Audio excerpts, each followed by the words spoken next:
Tidak menunjukkan. Tapi sama lagi.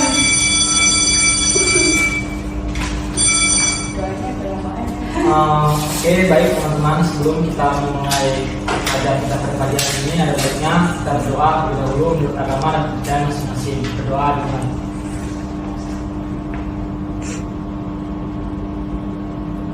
berdoa selesai. Assalamualaikum warahmatullahi wabarakatuh. Waalaikumsalam warahmatullahi wabarakatuh. Oke, gimana nih kabarnya hari ini? Sehat ya? Oke, namun sebelum kita memulai pembelajaran kita pada hari ini, kita akan melakukan presensi terlebih dahulu. Ketika ibu nanti menyebutkan nama, kalian harus menyebutkan suasana hati kalian saat ini, oke? Oke. Ferdian. Biasa aja, Oh, biasa aja. Ada apa Ferdian? tidak apa-apa. Vigo. Senang tapi mukanya nggak senang ya anak-anak ya. Ada apa Vigo ini? Karena emang agak lain. Oh, agak lain. Galuh. Happy. Kyowo, sangat Kyowo sekali Galuh ini. Rika. Angkatku. Aduh, kenapa Rika? Patah hati atau gimana Rika? Ya, percintaan anak SMA. Ada cinta-cintaan namanya. Iya sih. Aman. Apa sih yang aman sih? Ya, semuanya. Oke, Anjani. Semangat Ibu. Semangat. Oke, mantap sekali anak ibu. Jadi hadir semua ya. Pada kali ini kita akan membahas mengenai permintaan dan penawaran. Namun sebelum kita masuk ke pembahasan permintaan dan penawaran, Ibu mau tanya dulu nih, untuk materi yang sebelumnya apakah ada yang masih ingin dipertanyakan? Cukup ya? Oke, berarti kita bisa lanjut ya untuk memulai materi baru. Masih lanjut? Oke, kalau gitu. Namun sebelum itu, Ibu ingin mengetes ice breathing yang biasa kita pakai sebelum pembelajaran. Masih ingat semuanya? Masih. Oke ya, kita mulai ya. Salam ekonomi. Gak mau rugi. Harus sabar. Siap Tuhan. Masih semangat? Semangat dong. Salam oke, tepuk tangan dulu. Ibu ingin semangat kalian yang dari awal sampai akhir ini tetap terjaga ya, karena nanti di akhir nanti kita akan bermain game. Setuju semuanya? Setuju. Namun sebelum itu, Ibu akan menjelaskan terlebih dahulu nih kompetensi dasar dan juga tujuan pembelajaran, mengapa kita ini harus memahami terkait permintaan dan penawaran. Jadi anak-anak, kompetensi dasar yang sekarang ini kita akan capai yaitu 3.4, mendeskripsikan keseimbangan pasar dan juga struktur pasar. Dan 4.4 yaitu kita akan menyajikan nih hasil dari pengamatan tentang perubahan harga dan juga keseimbangan di pasar itu sendiri. Lalu tujuan dari pembelajaran kita kali ini yaitu anak-anak itu dapat mampu gitu menganalisis, mencermati kejadian permintaan dan penawaran pada saat di kehidupan nyata. Ibu kali ini menggunakan metode pembelajaran yaitu discovery learning dan juga contextual and teaching learning. Apa sih model pembelajaran ini? Jadi anak-anak di sini, Ibu mengharapkan kalian agar permintaan dan penawaran yang akan kita bahas nanti itu dapat kalian terapkan dan dapat kalian analisa dalam kehidupan sehari-hari, dalam kehidupan fakta kalian gitu kan. Nah, metode yang Ibu gunakan kali ini sangat berbeda dengan metode-metode sebelumnya karena Ibu akan menghadirkan metode-metode baru agar kalian dapat memahami permintaan dan penawaran ini dengan asik. Setuju ya kalau kita dapat bekerja sama untuk membangun pembelajaran yang asik? Setuju semuanya? Setuju. Oke, langsung saja kita akan membahas mengenai permintaan dan penawaran. Namun sebelum itu, Ibu akan menayangkan sebuah video di mana Ibu harapkan nanti dapat mengambil kesimpulan dari video yang Ibu tayangkan. Jadi bisa dilihat terlebih dahulu ya videonya. Hai, pagi hari ini aku akan membeli barang belanjaan untuk kedai kopiku di pasar induk dekat rumahku. Wah, ramai sekali ya pasar ini. Banyak pedagang dan pembeli melakukan kegiatan ekonomi. Apakah kamu berpikir, kenapa ya harga sekilo gula itu sekian rupiah, sedangkan harga semangkok bakso itu sekian rupiah? Dan juga sumber permintaan dan penawaran itu apa ya? Kira-kira contoh sederhananya seperti ini. Aku merupakan seorang penjual minuman kopi kekinian. Dengan mempertimbangkan berbagai ongkos dan keuntungan yang akan aku peroleh, aku menjualnya dengan harga 6.000 per cup kopinya. Orang-orang mulai berdatangan ke kedaiku. Dari anak kuliahan, orang-orang kantor samping kedaiku ini, sampai bapak-bapak yang hobinya motoran itu. Namun karena kopiku sudah habis terjual, orang-orang pindah mencari minuman kopi ke kedai pesaingku. Wah, ternyata pesaingku itu pasang harga di angka 7.000. Dan masih laku juga loh. Duh, coba kalau aku tidak kehabisan kopi, aku pasti masih bisa jualan, bahkan menambah keuntunganku. Oke, sekarang aku langsung menghubungi supplier untuk menambah stok kopinya. Nah, karena stok sudah tersedia, orang-orang jadi berdatangan ke kedaiku lagi. Hehe, permintaan minuman kopi itu ternyata sangat banyak ya. Ini jadi kesempatan aku untuk terus mendapatkan keuntungan lebih banyak lagi. Aku akan pasang tarif lebih tinggi dan tinggi lagi. Lihat grafik ini, menunjukkan antara harga dan jumlah penawaran dari sudut pandang pengusaha. Semakin tinggi harga barang, para pengusaha akan terus menambah jumlah barang dagangan untuk menambah keuntungan. Hal ini sering disebut sebagai kurva penawaran. Tapi di suatu titik, bila harga barang terlalu tinggi, banyak orang yang jadi tidak mampu membelinya. Dan dengan banyaknya jumlah persediaan barang yang tersedia, kedaiku malah kelebihan stok. Lalu apa yang harus aku lakukan? Sepertinya menjual dengan harga yang lebih murah lebih baik daripada tidak ada penjualan sama sekali. Wow, ternyata pesaingku itu juga terus menurunkan harga kopinya. Karena penjualanku semakin banyak, persediaan kopiku juga semakin sedikit. Berarti saatnya menambah stok kopiku lagi. Tadi sudah ditayangkan videonya, gimana? Seru nggak videonya? Sudah dapat mendeskripsikan apa itu permintaan dan penawaran kan? Insyaallah. Sudah ya. Nah, lalu Ibu ingin ada beberapa siswa yang dapat menyimpulkan nih terkait video yang Ibu tayangkan tadi. Ayo, siapa tunjuk tangan? Saya Bu. Oke, Anzani silakan. Tadi dijelasin di videonya kalau misalnya ada faktor-faktor penentu harga Bu. Jadi ada, kalau nggak salah Anjani lihat ada profit, terus ada dari harga itu sendiri, terus ada harga yang harus menjadi pertimbangan dari harga orang lain yang jualnya juga Bu, gitu. Oke, benar sekali. Tepuk tangan untuk Anzani. Oke, benar sekali.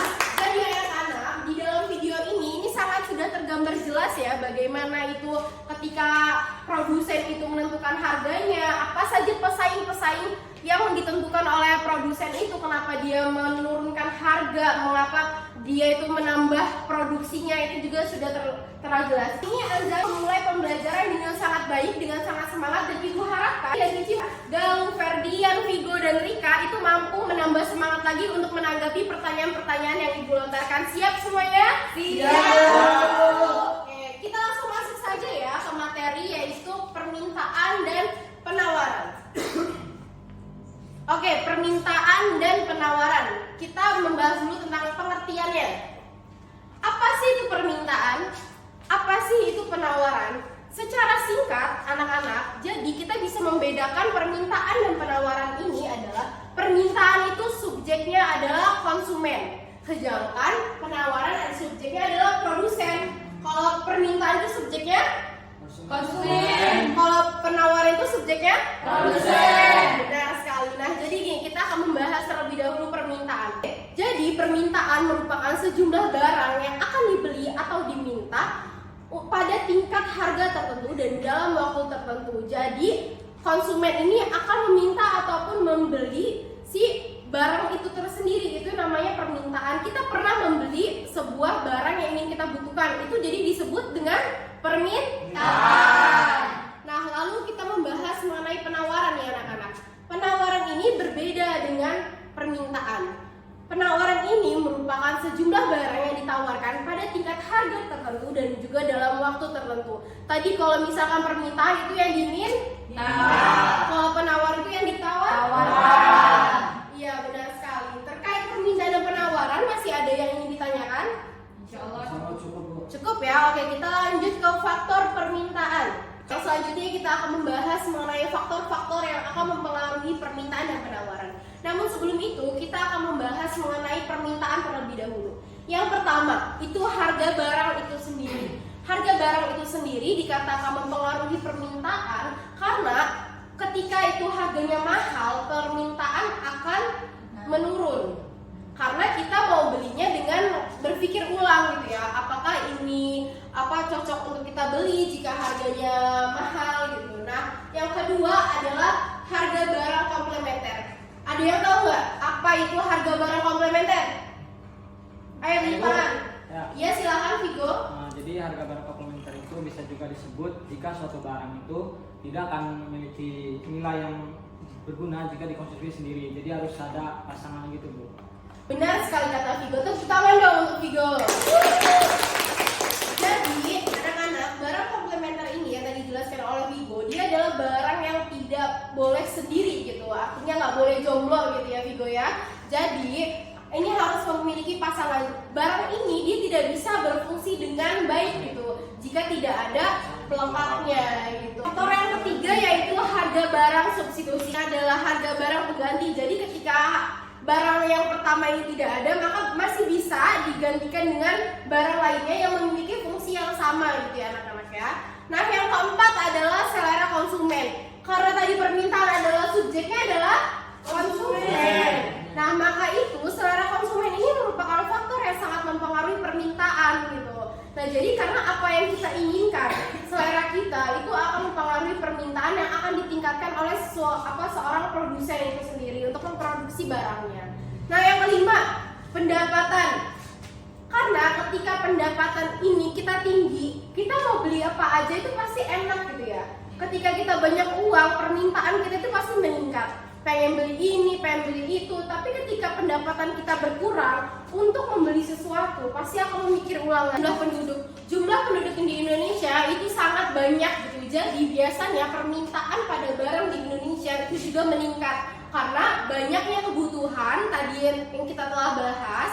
Dan yang ke-8 adalah perkiraan harga di masa depan. Perkiraan harga di masa depan itu menjadi faktor permintaan anak-anak. Kenapa? Karena ketika kita dapat contohkan pada COVID-19 kemarin, tahun kemarin, bahwasannya permintaan pada sejumlah bahan pokok makanan itu sangat meningkat di bulan tertentu karena ada perkiraan bahwasannya tidak ada produksi di bulan selanjutnya. Karena kan kita melakukan social distancing, terus itu juga kita telah melakukan banyak karyawan-karyawan di PHK, perusahaan-perusahaan tutup, dan itu akan memperkirakan permintaan pada masa depan pada konsumen gitu. Nah, terkait faktor-faktor yang mempengaruhi permintaan, apakah masih ada yang ditanyakan?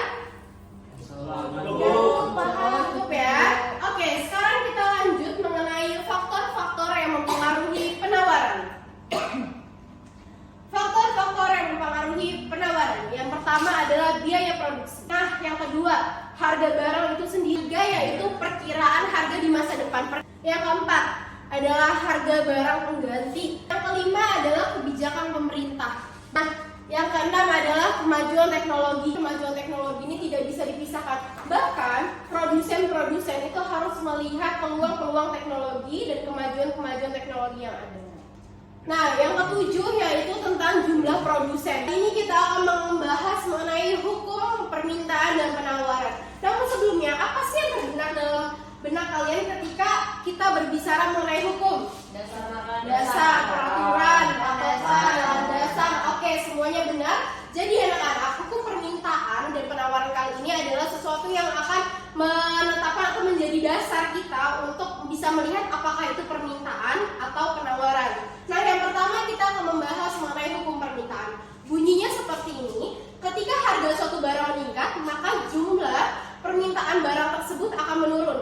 Namun sebaliknya, ibu mempunyai trik and tips gitu ya mengenai bagaimana sih kita agar mengingat hukum permintaan yang panjang ini gitu menjadi sesuatu yang simpel. Jadi ikutin ibu ya anak-anak ya.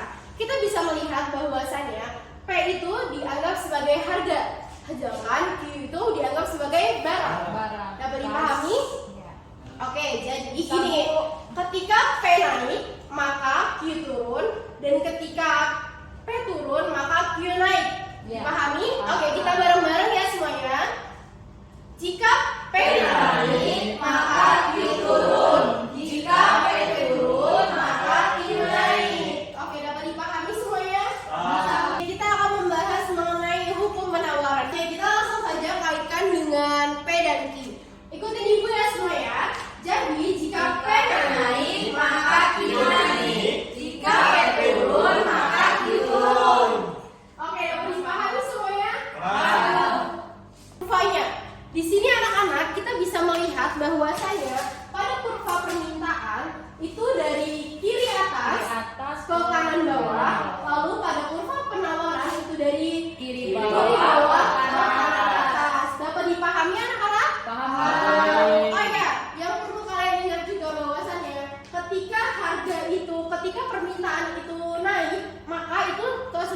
positif. Nah, lalu ketika permintaannya itu turun maka ke arah negatifnya. Oke, terkait permintaan dan penawaran, apakah ada yang perlu kita bahas kembali? Insya Allah. Cukup ya? Oke anak-anak, jadi selanjutnya adalah kita akan bermain games. Pada kali ini Ibu menggunakan metode problem solving games. Jadi di metode kali ini kita akan menggunakan kartu permintaan dan juga kartu penawaran. Yang merah akan menggambarkan yaitu permintaan dan yang biru akan menggambarkan penawaran. Jadi nanti anak-anak dibagi menjadi dua kelompok. Itu adalah kelompok diskusi untuk memecahkan masalah-masalah yang akan Ibu berikan di layar PPT nanti. Nah, untuk itu anak-anak diharapkan dapat aktif dalam pembelajaran games kali ini. Gimana? Sepakat semuanya? Sepakat. Oke, langsung saja kita masuk ke babak pertama, yaitu soal pertama. Nah, di sini kita bisa melihat ya anak-anak, pusatnya adalah di pasarnya. Jadi pasarnya adalah coklat wafer. Dan yang terjadi adalah coklat wafer sedang diobral. Maka permintaan atau penawaran? Kelompok 1, Bu. Kami, Bu. Oke, kelompok 1 silakan. Permintaan, Bu. Bisa dijelaskan mengapa? Alasannya itu dikarenakan jumlah yang diminta itu meningkat karena adanya perubahan di dalam harganya. Harganya menurun, Bu. Dia Oke, diobral. coba kita lihat benar atau salah. Benar. Benar. Oke, jawabannya benar. 1-0. Jadi nah, langsung saja kita lanjut ke soal kedua. Pasarnya adalah celana jeans. Mohon diperhatikan. Kejadiannya adalah terdapat hasil penelitian bahwasannya yang menyatakan bahwa bahan celupan celana jeans terbukti menyebabkan penyakit. Maka permintaan atau penawaran? Oke, kelompok kedua. Jawabannya permintaan, Bu. Mengapa permintaan? Siapa menjelasin? Jadi jawabannya itu tadi permintaan, karena permintaan itu menurun akibat bahaya dari celana jeans. Jadi perubahan selera konsumennya berubah. Oke, kita cek benar atau salah. Salah. Oke, benar. Tepuk tangan dulu untuk kelompok. Oke, sementara di babak pertama itu satu-satu ya. Lalu Ibu jelaskan juga mengapa ini merupakan permintaan. Jadi anak-anak, ketika kita mengetahui bahwasannya celana yang kita pakai ini ternyata mengandung bahan yang berbahaya untuk tubuh kita gitu. Apakah kita akan tetap membelinya atau tidak? Tidak ya, maka bisa dikatakan bahwasannya permintaannya menurun. Ini adalah pasarnya adalah coklat wafer. Perhatikan baik-baik ya anak-anak ya. Maka kejadiannya adalah harga gula menurun. Permintaan atau penawaran? Gak apa-apa lah, udah kelompok kita lah, berarti kelompok kita orang. Oke, Ferdian silakan. Ya Bu, jadi kelompok kami pilih permintaan karena harga gula menurun, jadi permintaannya menurun. Oke, kenapa kelompok 1 juga? Kita simpan dulu jawabannya. Alasan kelompok 1 memilih penawaran apa nih? Alasan memilih penawaran yaitu karena penawarannya meningkat karena adanya penurunan harga input, yaitu harga pada bahan baku. Oke, kita lihat ya jawaban yang benar. Permintaan atau penawaran? Penawaran. Ternyata permintaan salah, maka jawaban yang benar adalah Penawaran. Lanjut ke soal selanjutnya. Nah, di sini adalah pasarnya adalah roti. Maka kejadiannya adalah harga roti menurun. Permintaan atau penawaran? Oke, Vigo silakan. Harga rotinya kan menurun, Bu. Ya. Jadi permintaannya bertambah. Orang maunya beli karena dia turun harganya. Oke, kita kunci jawabannya. Ferdian, apakah ada jawaban lain? Ada, Bu, akan dijelaskan oleh rekan saya. Oke, jadi kelompok kami memilih yaitu penawaran karena jumlah yang ditawarkan itu menurun, Ibu, sesuai dengan hukum penawaran tersebut. Oke, kelompok 1 itu menjawab permintaan. Kita cek dulu apakah benar. Ya, Ternyata salah. Berarti yang benar adalah Penawaran. penawaran.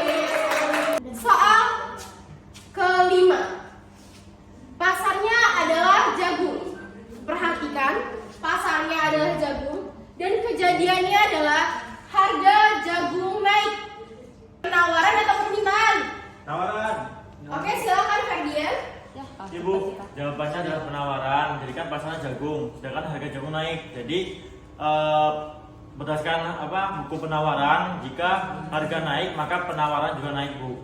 Gitu. Oke, benar sekali. Apakah tidak ada sanggahan dari kelompok 1? Tidak Bu, Tidak, Bu. Sama jawabannya, Bu. Oke, berarti kelompok 1 dan 2 sama jawabannya, namun lebih cepat kelompok 2 ya. Maka kita akan buktikan apakah jawabannya benar atau tidak. benar. Oke, benar, tepuk tangan untuk kelompok 2. Ini adalah babak penentuan. Artinya adalah soal terakhir, soal penentu di mana kalian akan menang dan mendapatkan nilai A+ dari Ibu. Maka kita akan langsung saja. Pasarnya adalah gandum dan kejadiannya adalah harga jagung naik. Yang terjadi adalah penawaran atau permintaan? Penawaran. Kenapa kelompok 1? Penawarannya naik, Bu. Ini Bu, karena kan harga jagungnya naik tuh. Jadi pasti penawarannya tuh si produsennya itu bakalan memproduksi banyak. Gak bisa gitu. Ya kan kenapa? Ya iya. Oke. Bagaimana pendapat kelompok 2? Ibu, akan saya jelaskan. Jadi untuk kami, jadi itu penawaran itu turun. Yaitu kan yang pertama harga jagung naik. Artinya di pasar gandum itu penawaran turun karena harganya itu turun kan, Bu. Jadi yang akan meningkat adalah penawaran dari jagung. Jadi dari kami karena pasar gandum artinya penawaran dari gandum itu turun. Gitu, Bu. Oke, kita kunci dulu jawabannya. Sebelum ada yang dapat, Ibu izinkan mempresentasikan jawaban yang paling tepat. Kita lihat terlebih dahulu. Yang manakah yang benar, permintaan atau penawaran? Coba kita lihat penawaran. Oke, jawaban dari penawaran artinya kedua kelompok ini adalah benar. Namun perbedaannya di sini adalah terdapat kurva penawaran yang naik dan penawaran yang turun. Karena yang naik adalah jagung, sedangkan pasarnya adalah gandum, maka Ibu memberikan kepada kelompok 2 untuk mempresentasikan hasilnya mengapa itu tersebut kurva penawaran yang menurun. Silakan kepada kelompok 2. Kami akan menjelaskan, Bu, terkait dengan penawaran dari gandum turun. Karena di sini pasarnya adalah gandum, jadi penawaran dari gandum itu menurun. Nah, untuk kurvanya, tadi kan menjelaskan, Bu, untuk kurva dari penawaran itu kalau turun itu akan geser ke kiri dan kalau naik geser ke kanan. Jadi untuk kurvanya adalah kurva yang turun ini, Bu. Kita akan dulu untuk kelompok 2. Jawabannya benar sekali anak-anak. Jadi di sini adalah kurvanya itu turun. Gandum ini adalah pasarnya dan kejadiannya adalah harga jagungnya naik. Artinya berarti gandumnya tuh turun. Maka yang terjadi adalah kurvanya juga tuh turun. Oke, benar sekali. Terima kasih kelompok 2. Baik, pembelajarannya seru nggak? Seru. Sebelum kita mengakhiri materi kita pada pertemuan kali ini, Ibu ingin ada satu orang yang memberikan testimoni terhadap pembelajaran kita pada hari ini. Silakan. Gimana, Rika? Jadi menurut saya, Bu, seperti minggu-minggu lalu di mana Ibu selalu memberikan pelajaran ke kami ini dengan metode-metode yang menyenangkan, Bu. Jadi kami ini menangkap materi yang Ibu berikan itu tidak bosan gitu, dan kita juga berperan aktif dalam pembelajarannya gitu. Jadi bermain sambil berpikir. Oke, dan kita akan terima kasih Rika atas testimoninya, dan Ibu harapkan teman-teman yang lain juga merasakan hal yang sama apa yang dirasakan oleh Rika, agar tidak rungkat ya Rika ya. Iya. Anak, setelah ini jangan lupa untuk pertemuan yang selanjutnya kita akan membahas mengenai keseimbangan pasar. Namun jangan lupa juga itu diskusi ya di classroom. Ibu sudah memberikan pertanyaan diskusi kita, lalu anak-anak mengerjakannya. Sebelum kita menutup pembelajaran kali ini, ada baiknya kepada ketua kelas untuk memimpin doa terlebih dahulu. Oke, sebelum mengakhiri pelajaran kita pada siang hari ini, ada baiknya kita berdoa terlebih dahulu menurut agama dan kepercayaan masing-masing. Berdoa dimulai. Berdoa selesai. Oke, terima kasih ketua kelas dan murid-murid kelas 10 IPS 1 Econation High School. Kalian sangat luar biasa pada hari ini. Ibu akhiri, wassalamualaikum